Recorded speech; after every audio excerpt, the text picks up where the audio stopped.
Welcome to the video, everyone. John Bodine here with Redemptive Psych. In this video, we're continuing our 16 type series, going over the profiles, over the 16 profiles to give you an idea of each type, particularly the type that may resonate with you the most. Today, we're talking about the ESFJ, the fourth and last of the guardian types. ESFJs are very fun, they're reliable, they're not necessarily the life of the party, even though they can be very sociable and enjoyable to be around. They're actually kind of adventurous. Of all the guardian types, of all the SJs, they are probably the most adventurous on average, and they like to soak up life to the fullest. Being a guardian, they are past focused, they are duty based. They are more about preserving and being consistent rather than creating a bunch of new stuff that they're not sure is going to work. They can be a little bit inventive, especially the more life experience they have.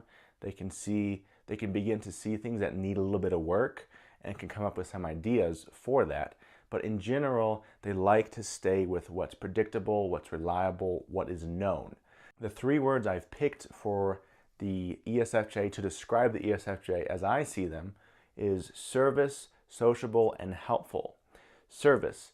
It's not just duty for the ESFJ. All the SJs are very dutiful and reliable.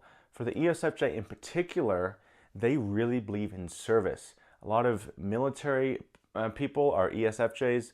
A lot of industries and fields that require an outpouring and a consistency to help other people, ESFJs do very well with that.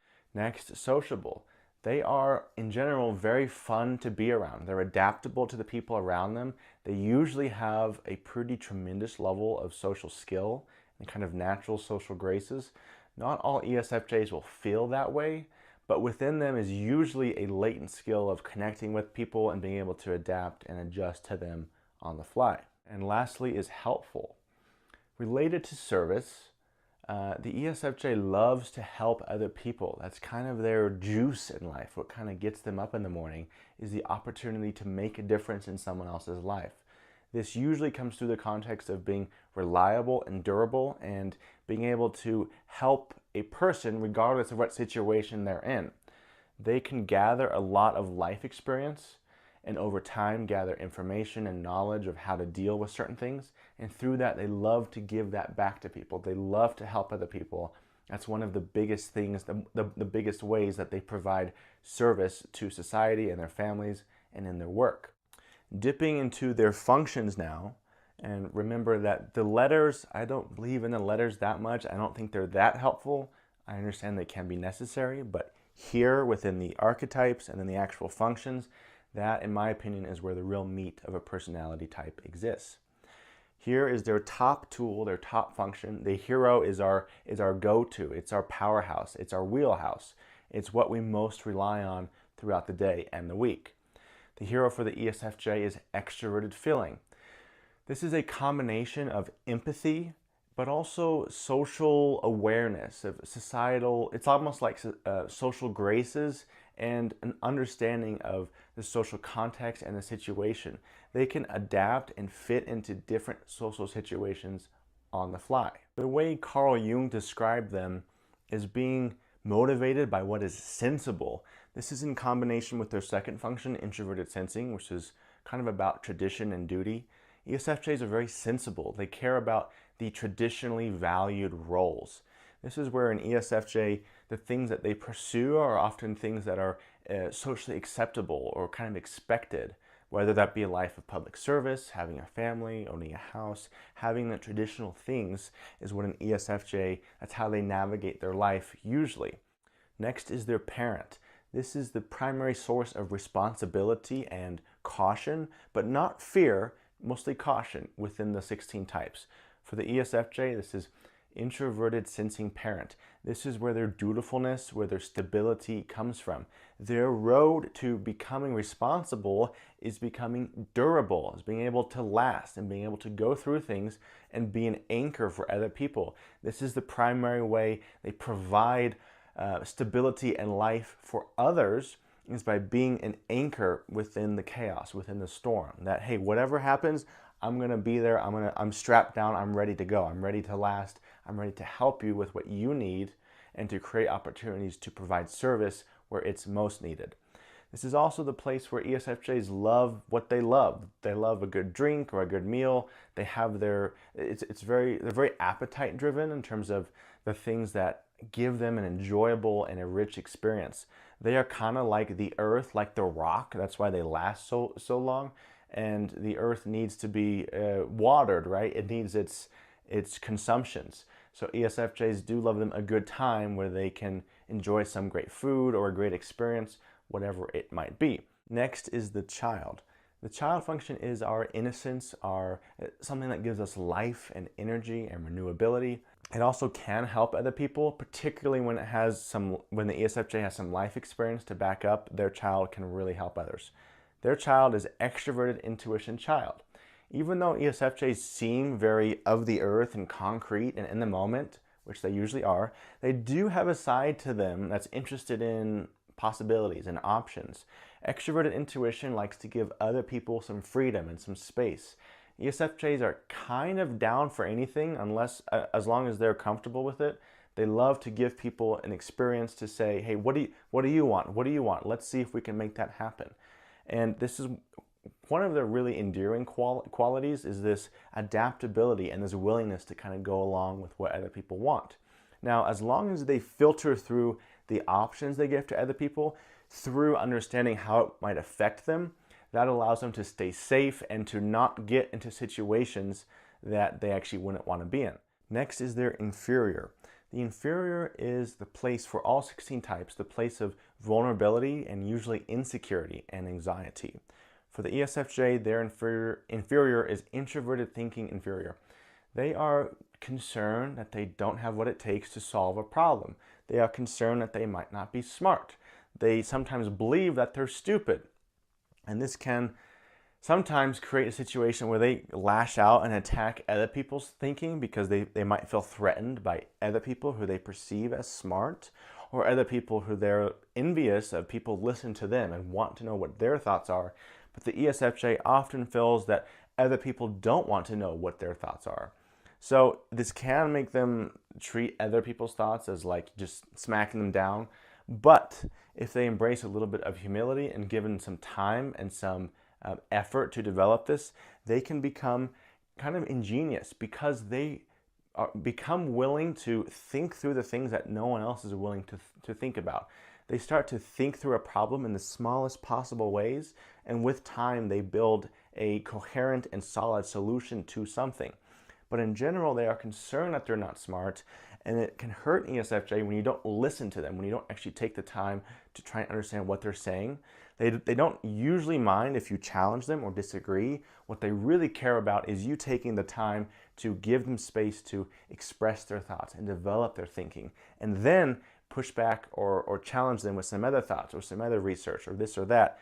And that gives them the opportunity to respond, because what they want is the opportunity to respond, to know that you believe that with some time, with some context, with some conversation, they can solve the problem, they can work through it. Next is their nemesis. The nemesis exists to put tension on the hero, to challenge their top tool. The ESFJ's nemesis is introverted feeling. ESFJs are driven by what other people value, by what they care about. The nemesis is, the introverted feeling nemesis kind of tells the ESFJ that you're not worthy, that you're not valuable, that you're useless, etc., etc. So that can be a drive for them to like prove their usefulness by giving and helping other people. But the nemesis is also can be used to protect the ESFJ. Because they are so directed by society's values or by a group's values, once they put some time into developing their own values and seeing and beginning to realize that the values of society or other people, there are several of those values that are actually not helpful and do more harm than good. So thinking through them and then feeling through them too, of realizing I shouldn't invest in that thing, I shouldn't care about that if that actually does harm. That is a way that an ESFJ can separate themselves from the group influence that at times can be overwhelming. Next is the critic. The critic is like the old person in our psyche who's like life has passed them by. They have a dream of a better world, but it's gone, and they're kind of bitter and cynical about that. For the ESFJ, their critic is extroverted sensing critic. They are very critical of other people's appearance, of how they act. If they act in a sensible way, like the ESFJ does, if they take care of themselves, if they dress well or dress decently, if they take showers, hygiene, all this stuff is things that really bother the ESFJ when they're out of sorts. If you want to gain the respect of an ESFJ, it usually starts with acting sensibly and taking care of yourself, not being totally mishap, not having your hair look crazy, stuff like that. That stuff can really bother them. They're also usually pretty critical of other people's work ethic. They hold themselves to an extremely high standard of hard work and service and giving. And they see other people not putting in that same effort or devotion to their work or to their craft, and that can make them bitter towards those people. Now, an ESFJ with SE critic, extrovert sensing critic, can also sense at times the strength and the ability of other people, and they can bring positive challenge to those people to develop strength and character through the ESFJ's influence. Next is their trickster. The trickster is kind of the function of possibility, but it's also kind of it's like a court jester that sort of says things and like you don't really know what they're saying. They don't always know what they're saying, but every once in a while can stumble upon something profound. For the ESFJ, this is introverted intuition trickster. They don't really know what they want. They might have an idea here and there, and then they'll pursue that thing and then realize, that was not at all what I want. I don't know why I wanted that. They are very vulnerable to when they get an idea or when someone gives them an idea of what they should want, and then they're like, oh yeah, I could see myself wanting that. And then they get that and it's like, wow, why did I listen to that person? So they have to be careful with picking what they want.